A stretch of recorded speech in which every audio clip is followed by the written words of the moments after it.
इथं पत्रकार मित्र आपले जमलेले आहेत आणि या पत्रकार मित्रांना मी सांगू इच्छितो की गेले परवा पावसाळी अधिवेशन झालं आणि त्या पावसाळी अधिवेशनामध्ये जे काय हिरे सरंजाम प्रश्न व मार्गी लागला हे चांगली गोष्ट आहे, परंतु जो हिरे सरंजाम प्रश्न जो आहे हा जो मार्गी लावण्याचं काम कैलासवासी नरसिंहराव गुरुनाथ पाटील यांनी सुरुवात केलेली आहे आणि ते 2-3 वेळा आमदार झाले तालुक्याचे आणि त्यांनी हा प्रश्न सातत्यानं आपल्या अजितदादाबरोबर सातत्यानं प्रयत्न केलेला आहे आणि त्याचबरोबर त्यांचे चिरंजीव माजी आमदार राजेशदादा पाटील यांनी सुद्धा सातत्यानं प्रयत्न केलेला आहे आणि कोरोनाच्या काळात सुद्धा हेरे इथं बैठक झाली आणि त्यावेळेला आपल्या तालुक्याचे तहसीलदार परंतु आपले प्राण आणि ह्यांच्या समवेत तिथं एक मेळावा बोलवला आणि त्या मेळाव्यामध्ये काही जवळजवळ 200-300 लोकांना 7-12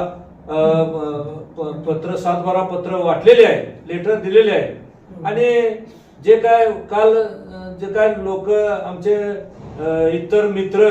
त्या भाजप पक्षामध्ये आहेत त्यांनी जे बोललेलं आहे त्यांनी ते आत्मचिंतन करावं की झाड लावायचं असतंय, ते झाड लावतंय कोणतरी आणि नंतर फळं कोणतरी खातंय म्हणून मी झाड लावलो असं म्हणणं हे चुकीचं आहे। त्यामुळे जो काय प्रश्न झालाय तालुक्यामध्ये आज आजी आहेत आमदार, उद्या ते आजी होतील, आज ते आमदार आहेत ते उद्या आजी होतील, हे जनतेचा कौल आहे। त्याप्रमाणे आपण काम केलं पाहिजे, जनतेमध्ये राहिलं पाहिजे। आणि दुसरा प्रश्न की आपल्या अडकूरचे संग्राम अडकूरकर यांनी जे राजेश पाटलांच्या वर बोलले की कुणाला तरी श्रेय घेऊ नये किंवा त्यांच्यावर अशा टीका केलेल्या आहे की त्यांना जे काय शब्द बोलले हे बरोबर नाही। कुणी कुणावर बोलावं आणि कुणाची पातळी किती आहे आपण पात्रतेप्रमाणे राहिलं पाहिजे आणि त्याप्रमाणे त्यांनी आज संग्राम अडकूरकर जे काय बोलतात आणि चालतात ते मागच्या वेळेला कुठल्या पक्षात होते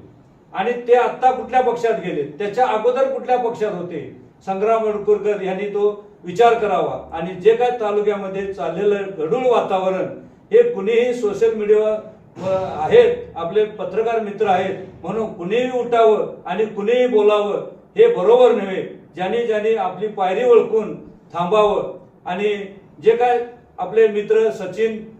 बल्लाळ माजी जिल्हा परिषद सदस्य त्याप्रमाणे त्यांनी सुद्धा जे काय मागच्या वेळेला निवडणूक जिल्हा परिषद झाली आम्ही तालुक्यातले आहोत, कोपरे म्हणजे काय परराष्ट्रातनं आम्ही इथं आलेलो नाही, आमच्या तालुक्यातले आहोत। आपल्या तालुक्यातले जे काय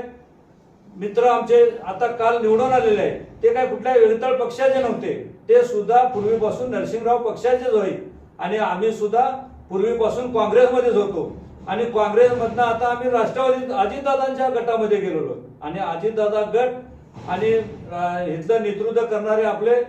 राजेशदादा पाटील हे तालुक्याचं नेतृत्व करत आहेत। त्यामुळे आम्ही खंबीरपणे